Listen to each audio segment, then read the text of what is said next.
ஸ்ரீ குருப்பியோ நமஹ. ஸ்ரீ மகாபரிவாச்சரணம் மகாபரிவாச்சரணம் மகாபரிவாச்சரணம். இன்னைக்கு தெய்வத்தின் குரல் பாகம் 4 அத்வைதம் என்ற தலைப்பில் பெரியவா சொல்கிறத மேலே வாசிக்கிறேன். இது பக்கம் 642 ஆரம்பிக்கிறது.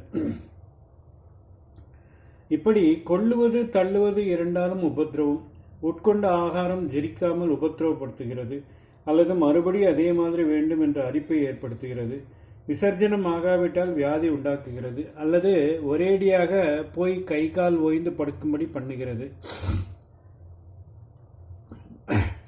தள்ளின வேலைக்காரன் நம் கையை காலை உடைத்து போட வேண்டும் என்று கருவி கொண்டு போகிறான். அவனிடம் பயப்படுகிறோம். கொண்ட வேலைக்காரன் இன்கிரிமெண்ட் கேட்கிறான். ஸ்ட்ரைக் செய்வேன் என்று பயமுறுத்துகிறான். ஒரு காலத்தில் கொண்டவனையே இன்னொரு காலத்தில் தள்ள வேண்டியதாகிறது. முதல் நாள் கொண்ட ஆகாரத்தை தானே மறுநாள் விசர்ஜனமாக தள்கிறோம். சத்துருடன் பயப்படுவது போதாதென்று மித்திரர் ரொம்பவும் உறவு கொண்டாடி கொண்டு வந்து விடப்போகிறாரு என்று அதைவிட பயப்பட வேண்டியதாக இருக்கிறது. நம்மை பற்றி அவர்களுக்கும் இதே மாதிரி இருக்கலாம். ஆக கொண்டதையே தள்ளும்படி ஏற்படுகிறது. இப்படி பார்த்து கொண்டே போனால் காரியம் செய்வதே பைத்தியக்காரத்தனம் என்று தோன்றுகிறது. காரியமே இல்லாமல் வெறும் ஆத்மா மட்டும் இருக்கும்போது எத்தனை நன்றாக இருக்கிறது. நமக்கு சமாதி நிஷ்டை பற்றி தெரியாவிட்டாலும் நித்திரை பற்றி தெரியும். அந்த நித்திரை எத்தனை ஆனந்தமாய் இருந்தது. ஒரு காரியமும் இல்லாமல் மனசும் இல்லாமல் எத்தனை நிம்மதியாய் இருந்தது. ஒரு ராஜா கூட சகல போக்கியங்களிலும் அழுத்து போய் தன் ராஜரீக பெருமை எதுவுமில்லாத நித்திரையில் விழ வேண்டும் என்று தினமும் நினைக்கத்தானே செய்கிறான். அது எதனால் என்றால் ஆத்மாவாக இருக்கும்போது கொள்ளுவது தள்ளுவது என்று இரண்டும் இல்லாததால் தான். ஆத்மாதான் நிஜ நாம் என்று பார்த்தோம். நம்மை நாமே கொள்ளுவது என்பது எப்படி சாத்தியம்?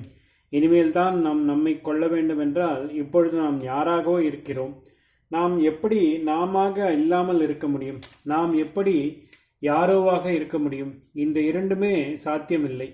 அதே மாதிரி நம்மையே நாம் எப்படி தள்ளிக்கொண்டு போக முடியும், தள்ளிக்கொள்ள முடியும்?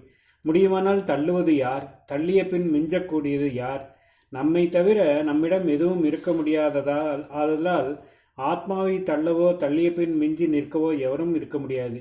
நம்மை நாமே தள்ள முடியாது, கொண்டு வரவும் முடியாது. நாம் நாமாக இருந்து கொண்டே இருக்கிறோம், ஆதலால் புதிதாக கொண்டு வர முடியாது. அம்பாளை இப்படிப்பட்ட ஆத்மஸ்வரூபமாக வைத்துதான் லலிதா சகஸ்ரநாமத்தில் அவளுக்கு ஏயோ பாதேய வர்ஜிதா என்ற ஒரு பெயர் சொல்லியிருக்கிறது. ஏயம் என்றால் தள்ளப்படுவது, உபாதேயம் என்றால் கொல்லப்படுவது. தள்ளவும் முடியாதவளாக கொல்லவும் முடியாதவளாக இருப்பவள் ஏயோபாதேய வர்ஜிதா. நம்மை தவிர வேறாக இருப்பவற்றைத்தான் கொள்ளவும் தள்ளவும் ஒயாமல் காரியம் செய்து வீணாகிறோம். நாமவே இருப்பதற்கு காரியம் வேண்டாம். நாமவே இருக்கும்போது காரியத்தின் தொல்லையே இல்லை. அதனால்தான் தூக்கத்திலே அத்தனை சௌக்கியம், சாந்தி, ஆசையின் புடுங்கல், மனசின் அரிப்பு இல்லாமல் தேவாசுர யுத்தம் என்றேனே, அது இல்லாமல் நாம் நிம்மதியாய் இருப்பது தூக்கத்தில்தான். நமக்கு தகுதி இல்லாவிட்டாலும் பகவான் பரம கருணையாய் தினமும் 7-8 மணி இந்த சாந்த நிலையை அனுகிரகம் பண்ணுகிறார். ஒரு கால் பிறரிடம் கருணையால் நாம் அவர்களுக்கு இந்த 7-8 மணியாவது உபத்திரம் பண்ணாதிருக்கவே நம்மை தூங்க பண்ணுவதாகவும் இருக்கலாம். தூக்கமல்ல வழி. அப்படியானால் தேவாசுர யுத்தம் இல்லாமல், மனசில்லாமல், அதிலிருந்து முளைக்கும் ஆசை இல்லாமல் நாம் சாந்தமாக இருக்க வழி தூங்கிக் கொண்டே இருப்பதுதானா? நிறைய தூக்க மாத்திரை வாங்கி கொண்டு முழித்துக் கொள்ளும் போதெல்லாம் போட்டுக்கொண்டு மறுபடி தூங்கிவிடலாமா? அது சரியில்லை. நல்ல தூக்கத்திலே மனசின் கிருத்திரிமம் இல்லை, ஆத்மா மட்டும் இருக்கிறது என்றாலும் ஆத்மானுபவம் என்கிற ஆனந்தமான சாந்தமான நிலையாக நாம் அதை தெரிந்து கொண்டு தூக்கத்தின் போது அனுபவிக்கிறோமா என்ன? இல்லை. முழித்து கொண்ட பிற்பாடு சுகமாக தூங்கினேன், நிம்மதியாக இருந்தது என்று சொல்லத் தெரியுதே ஒழிய தூங்கும்போது அந்த சுகமோ நிம்மதியோ நமக்கு தெரியவில்லை. ஏதோ மரக்கட்டை மாதிரி கிடக்கிறோம். இப்படி வெறும் ஜட நிலைக்கு நம்மை தாழ்த்தி கொள்வது நம்மையே நாம் அவமரியாதை பண்ணிக்கொள்வதுதான். வேறு யாராவது நம்மை ஜடமே என்று கூப்பிட்டால் அவமானம், கோபம் படுகிறோமே. நம்மை நாமே அப்படி பண்ணிக்கொள்ளலாமா? சிருஷ்டி என்ற பெரிய விஷயத்தை ஏளனப்படுத்துவதாக ஒரு மனுஷன் தன்னை எப்பொழுது பார்த்தாலும் தூங்கிக் கொண்டிருக்கும் ஜடஸ்திதிக்கு தாழ்த்தி கொள்ளக்கூடாது. ஜட நிலைமைக்கு அப்புறம் 1 அறிவிலிருந்து 6 அறிவு என்று சிருஷ்டி கிரமம் உயர்ந்து கொண்டே போவதில் மனுஷன் உச்சாணியில் இருக்கிறான். இந்த 6 அறிவால் இவனுக்கு ஏகப்பட்ட உபத்திரவங்கள், இம்சைகள் ஏற்படுவது வாஸ்தவம்தான். ஆனால் அதற்காக பேடி மாதிரி ஒருவன் தன்னை நபும்சகனாக்கி கொள்கிற மாதிரி இதுகள் எல்லாவற்றையும் சக்தி இழக்க பண்ணி ஜடமாக்குவது கொஞ்சம் கூட அழகில்லை.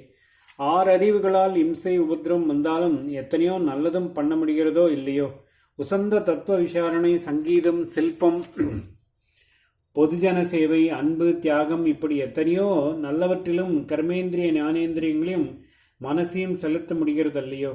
இப்படி செய்ய முயல வேண்டும். அப்புறம் 6 அறிவுக்கு மேலே ஒரு அறிவாக ஞான விசாரம் செய்ய வேண்டும். 6 அறிவுக்கு கீழே ஜடநிலைக்கு போகப்படாது. ஓம் ஸ்ரீ குருப்யோ நமः. ஸ்ரீ மகாபரிவாச்சரணம் மகாபரிவாச்சரணம் மகாபரிவாச்சரணம்.